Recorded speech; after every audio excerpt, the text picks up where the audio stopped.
अच्छा जी, बिस्मिल्लाह। हम कर रहे थे चैप्टर 3 का सेल्फ करेक्टिंग प्रॉब्लम नंबर 1 का ए पार्ट। ठीक है, ये है फर्स्ट और इसका ये पार्ट। बी पार्ट में वो क्या कह रहे हैं? बी पार्ट में कहता है कि आप क्या कैलकुलेट करके दें जी IRR का क्या था? IRR क्या होता है? वो रेट ऑफ रिटर्न है जहाँ पे NPV आपकी क्या होती है, 0 हो जाती है। बिल्कुल ऐसी जैसे ये कि इसी तरह करते हैं। सबसे पहले पीरियड लिखते हैं, फिर आपके कैश फ्लोज हैं। अच्छा, IRR के बारे में मैंने ये बताया कि हमें दो रेट ऑफ रिटर्न चाहिए। एक वो रेट ऑफ रिटर्न जिस पे NPV पॉजिटिव नेगेटिव होती है और एक वो जिस पे पॉजिटिव होती है। अब जितना NPV कम करते रिक्वायर्ड रेट ऑफ रिटर्न कम करते जाते हैं, NPV पॉजिटिविटी की तरफ चली जाती। अब अगर आपने 15% लिया था तो उस वक़्त आपके पास NPV नेगेटिव में आया था, दैट वाज 117,800। अब हम 14 पे ट्राई करेंगे। ठीक है, 14 पे कोशिश करेंगे कि देखने की कि ये क्या होगा। यहाँ पे 0 है, 1 है, 2 है, 3 है, 4 है, 5 है, 5 to 10 हो गया।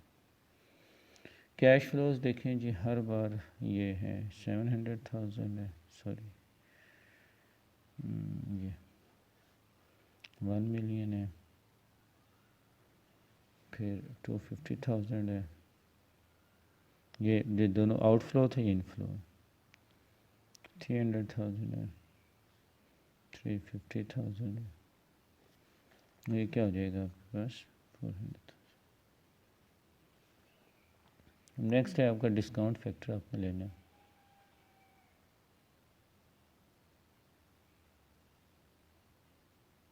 एट 15 के बजाय 14 पे लें, ये कर लेते हैं। इसकी यहाँ पे भी लिखना है। अच्छा देखिए, डिस्काउंट फैक्टर कैसे होगा? 1 divided by 1 plus 1 divided by 1.14 raise power 0 period है, 0 लिखेंगे, 1 2 3 0 पीरियड का हमेशा आंसर 1 होता है। ये क्या हो जाएगा आपके पास? 1 डिवाइडेड बाई 1.14 रेज पावर 1, यहाँ पे 1.1 divide by 1.14 raise power 2 and so on. इधर वही फार्मूला हम लगा लेंगे कि 10 ईयर की जो एन्युटी होगी factor, present value interest factor of annuity for 10 year का फार्मूला लगाएंगे, minus present value of interest factor of annuity for क्या करेंगे इसको 5 ईयर कर लेंगे, 4 ईयर। तो जब 4 ईयर करेंगे तो हमारे पास जो आंसर आएगा वो रिफ्लेक्ट कर रहा होगा 5 to 10 तक के पीरियड की एन्युटी फैक्टर को। तो यहाँ पे 1 डिवाइडेड बाई 1.14 इस पर 1 का आंसर आए 14% पे 0.877, यहाँ पे 0.769, यहाँ पे 0.675, यहाँ पे 0.592। और ये कैसे मैंने बताया? मैं ये बताया कि आप फार्मूला लगाएं 1 minus 1.14 raise power 10 divided by 0.14, इसमें से ये माइनस कर दें 1 minus 1 divided by 1.14 raise power 4 करेंगे। ये किया, 10 में से 4 माइनस होंगे तो आंसर क्या आएगा आपके पास? 6। तो वो 6 ईयर्स, कौन से 6 ईयर्स? 5 से लेकर 10 तक 6 ईयर, उनका ये एन्युटी फैक्टर आएगा, इन दोनों का जो डिफरेंस है, and this is 2.302।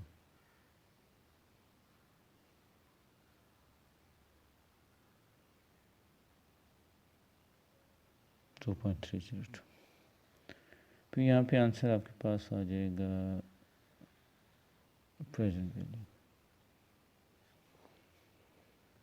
Present value कैसे आएगी जनाब? ये जो अमाउंट है इसको डिस्काउंट फैक्टर से मल्टीप्लाई करेंगे नेगेटिव में,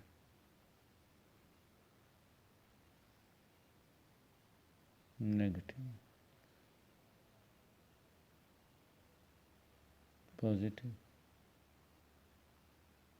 पॉजिटिव, पॉजिटिव,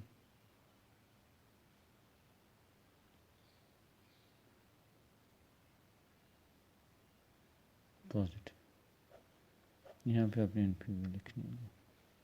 यहाँ पे एनपीवी आ रही है 1454,250 नेगेटिव में। अब ये कैसे आया? ये जो पॉजिटिव आपके पास कैश इनफ्लोज हैं, इसमें से ये आउटफ्लोज जो नेगेटिव में, इनको माइनस किया तो ये आंसर नेगेटिव में आ गया। फिर यहाँ पे आपने क्या करना है, डिस्काउंट फैक्टर एट 13%। अच्छा, क्यों 13 क्यों कर रहे हैं? देखिए, जब आपका डिस्काउंट फैक्टर ये देखिए 15 था, आंसर आया 117। हमें क्या चाहिए? पॉजिटिव चाहिए। हमने एक डिग्री और कम किया, हम 14 पे ले आए। ये उस पे माइनस कम हुआ है लेकिन स्टिल माइनस है। अब एक स्टेप और बिलो करते हैं, 13 पे देखते हैं क्या है आंसर पॉजिटिव आता है कि नहीं आता। तो 13 पे देखने के लिए क्या आ जाएगा, यहाँ 700,000 नेगेटिव में आ गया, फिर 885,000,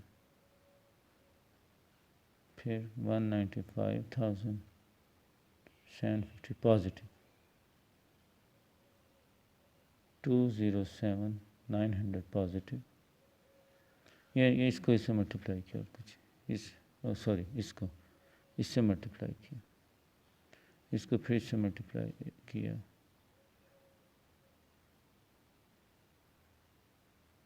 ओह सॉरी, डिस्काउंट फैक्टर निकालना था, मैं मल्टीप्लाई करना शुरू हो गया दोबारा से। ये डिस्काउंट फैक्टर 13% पे, ये तो 1 नहीं है,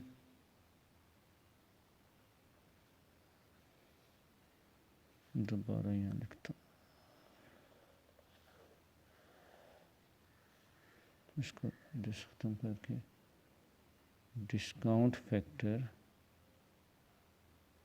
एट 13%। ये कैसे आएगा? 1 divided by 1.13 rays power 1 rays power 0 के लिए तो ज़ाहिर 1 आएगा, तो 1 डिवाइडेड बाई 1.13 रेज़ पावर 1 जो आएगा वो 0.885 आ जाएगा, फिर उससे आगे 783 आ जाएगा, उसके बाद 0.693 आ जाएगा, फिर 0.613 आ जाएगा, और फिर यहाँ पे 2.452 ऐसे ही आएगा कि जहाँ पे ये 1.14 है, यहाँ पे 1.13 आ जाएगा, यहाँ 0.13 आ जाएगा, यहाँ पे 1.13 आ जाएगा, 0.13 आ जाएगा, 10 और 4 इसी तरह रहेंगे, इन दोनों का जो डिफरेंस होगा वो ले लेंगे।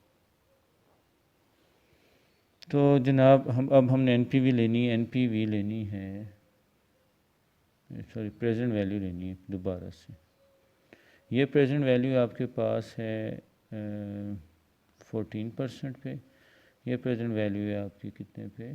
13% पे।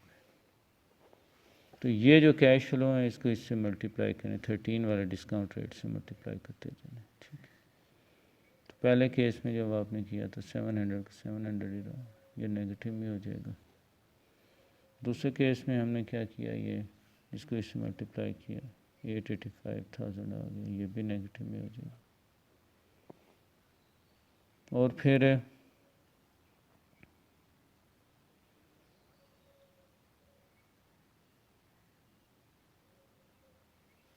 250 को 0.783 से मल्टीप्लाई किया, ये हम करते जाएंगे इस तरह से।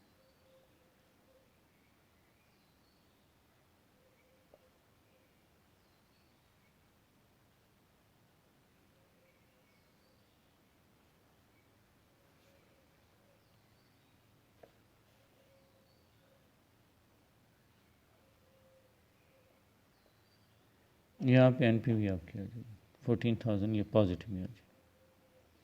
मैं ये कह रहा था कि हमें दो रेट चाहिए, एक 14 है एक 13 है, जिस पे एनपीवी ऐसे रेट चाहिए जिस पे एक पे नेगेटिव आ जाए एक पे पॉजिटिव आ जाए। अब आपने यहाँ पे IRR निकाला। IRR ये है कि आपका लो रेट ऑफ इंटरेस्ट के आपका 13% है, प्लस दोनों का डिफरेंस, इनके 14% माइनस 13%, इसका difference multiplied by NPV. NPV आपने लेनी है at low rate of interest, that is 14,000, यानी 13% के ऊपर एनपीवी क्या आएगी, divided by sum of both NPV without considering their sign, यानी 54,250 और 14,000, इन दोनों को ऐड कर लें तो क्या आ जाएगा, 68,250 आ जाएगा। और जब आपने ये सॉल्व किया तो यू गॉट द आंसर 13.21%। ये आपने ये कैलकुलेशंस को सिंप्लीफाई किया तो ये आपके answer, this is the rate of interest. अब क्या है, आपने एक होम असाइनमेंट ये करनी है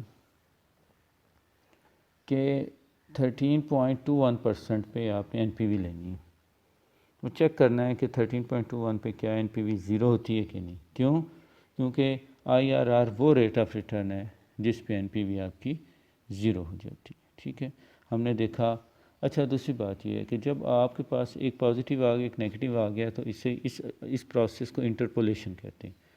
तो आपने इंटरपोलेशन इन्हीं दो रेट्स के बीच में करनी है, 13% और 14%। अब आपने ये 15% को इग्नोर कर देना क्योंकि 15% पे वैल्यू ज़्यादा नेगेटिव थी एज़ कम्पेयर टू 14%। तो आपने टू नेगेटिव और पॉजिटिव उन दोनों के बीच में रहना है, इससे पहले और बाद वाली इग्नोर कर देनी।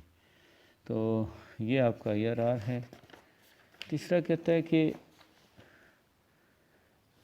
तीसरे में क्या कह रहा है, what would be the case if the required rate of return is 10। ये तो आपने खुद ही करना है, जहाँ 15 है वहाँ 10 लगा लें। प्रोजेक्ट का पे बैक पीरियड क्या है, तो देखें पे बैक पीरियड किस तरह निकालेंगे, वैसे ही जैसे हमने किया हुआ कि आपके पास ज़ीरो पीरियड में 700,000 नेगेटिव है, 1 पीरियड में 1 मिलियन है, ये भी नेगेटिव है, टोटल 17,000 है। अब आपके पास देखते जाएं आप, दूसरे साल में आपके पास कितना आया, 250,000। तीसरे साल कितना आया, 300,000। फोर्थ ईयर में कितना आया, 350,000। और 5 में कितना आया, 400,000। अब जहाँ जिस ईयर पे जाके 17 लाख पूरे हो गए, आप कहेंगे यही हमारा पे बैक है। छठे साल बिफोर है, ये ज़रा काउंट करते हैं यहाँ पे। 250 प्लस 350 कितना हो गया, 550 प्लस 350 कितना हो गया, 900,000। 900,000 प्लस 4 कितना हो गया, 1.3 मिलियन प्लस 400,000 यानी 17 लाख डॉलर आपको आगे 5 सालों में, यानी टोटल आपको 6 ईयर्स लगेंगे कि आपके ये कैश फ्लो जो है वो आपको वापस हो जाएंगे। तो ये आपका क्या आ जाएगा, this is 6 year is your पे बैक पीरियड। मुझे उम्मीद है जी आपको बात समझ आ गई। ठीक है जी, थैंक यू। नेक्स्ट इंशाल्लाह लेक्चर शुरू करेंगे।